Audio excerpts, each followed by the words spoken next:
Want to completely remove BleachBit from your Windows computer? Whether you're troubleshooting a problem, reinstalling the application, or simply no longer need it, uninstalling BleachBit only takes a few minutes. In this guide, I'll show you how to uninstall BleachBit on Windows step by step. Let's get started. First, make sure BleachBit is completely closed. If the application is still running, exit it before starting the uninstall process. Closing the program prevents Windows from locking files that need to be removed. Next, click the Start button, open Settings, select Apps, and then choose Installed Apps. This is where Windows lets you manage and uninstall software installed on your computer. Now use the search box or scroll through the application list until you find BleachBit.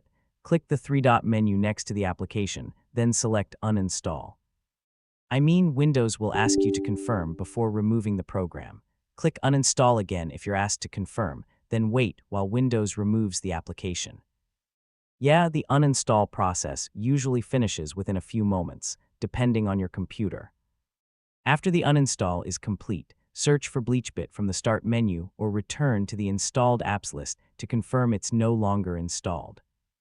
If you're planning to reinstall BleachBit, you can now download and install the latest version from the official website, and that's how to uninstall BleachBit on Windows.